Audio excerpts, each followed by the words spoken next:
on a personal level, I don't care because I don't smoke. But I don't know how I feel about the company telling us what we can and cannot do during our personal time outside work. I think it can be a great initiative because if you have employees that are addicted to nicotine, then they're taking smoke breaks, that's taking away from our work ethic, that's taking away from our patient care time. So it can be a positive for sure. I think when the people who do smoke, when there's no policy, that the people who don't notice them coming in and out and do, and they take long smoke breaks, whereas other people won't get them, and then they start getting resentful towards their colleagues, which is not good for morale. I think that, especially if you work in a hospital, I think you should be a good example to the patients, and for every employee stopping to smoke or trying to stop to smoke. Well, I think that's the way that it's going in the future. I'm not sure that's the best. Yes, I think so, because if you see the physiotherapists and the doctors we work with, the minimum level sometimes is a master's degree. So I think we should step up and make BSN the minimum level.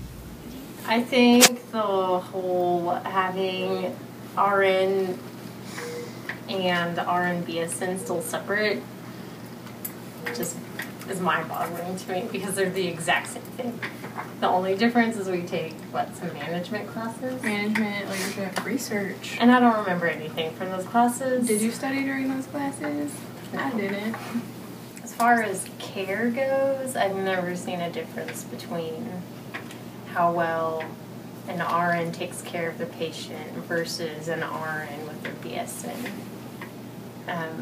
Really the only benefit I see of having the BSN was if you want to go up to get your master's, to get your nurse prac, go into management or into research. I don't know. It makes the whole transition to MSN much faster. Yeah. When I came out, mine was an associate, and I remember them asking all the classes, saying, what do you think about people coming out with degrees? And we're like, oh, no, that's way too highfalutin, and no one did it. But, everyone's been doing it. But I don't think it should be minimum. When you come out with an associate, you've got a lot of the same skills, that someone does. It's just, it comes down to a piece of paper, and some of the studying doesn't make any impact on that. I don't believe it should be minimum. Today I don't necessarily think it would be a good idea to make that minimum requirement for an entry-level nursing job, but I think it's a good goal to shoot for in the future. I think the current percentage of nurses with the BSN, I think it's 40%. So if we did that, we'd have 60-some-odd% of nurses that we would have to get up to the BSN level to maintain the nursing numbers that we have today. But I do think it's a good goal to shoot for. I think it's interesting because as nurses, especially here in the EC, our focus is skills and patient care. When you have your RN, once you pass that NCLEX, you're supposed to be competent and be able to perform all of those tasks, all those skills. And having a BSN, I feel like, is more about the leadership and administration, and as of right now for our jobs, that's all helpful stuff, but our main goal is the patient care. How are we going to help this patient? Yes, there's communication with different disciplines within the healthcare team, and the BSN might help with that, but I agree with Tony. I think maybe it's something to strive for, not something that we need right now. And we have a lot of people that we see doing their BSN, doing their master's, nurse prac, and it's always going on. It's, it's almost, a given that people are going to strive for that once they get into the job.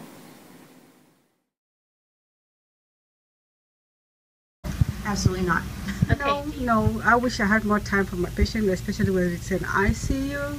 I wish I could take time with my patients to give them the proper care.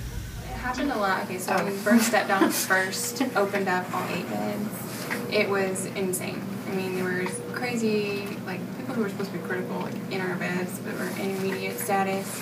And to take care of 4 intermediate status patients with 2 feeds, with ACCHECs, with, I mean, everything every 4 hours, it's like having 4 ICU status patients in tasks. They're not as sick, but the tasks are equal and double. I mean, it's awful. I mean, it's not technically unsafe, but you're overworked and miserable. Right. We have an amazing patient-staff ratio most of the times. Sometimes you might get 2 or 3 patients, or even 2. You might have high acuity that you feel like you wish you could clone yourself because you can't keep up. But we have amazing staff, and we have such a good amount that everyone helps each other out. So, but even if you weren't helping, the staff here is phenomenal compared to other places. Of all the nursing jobs I've ever had, I believe that here at the ER at UMC, I believe we have the best patient-to-staff ratio that I've ever experienced. There's never a day where it's unsafe. And 2 to 3 patients, it doesn't really get any better than that.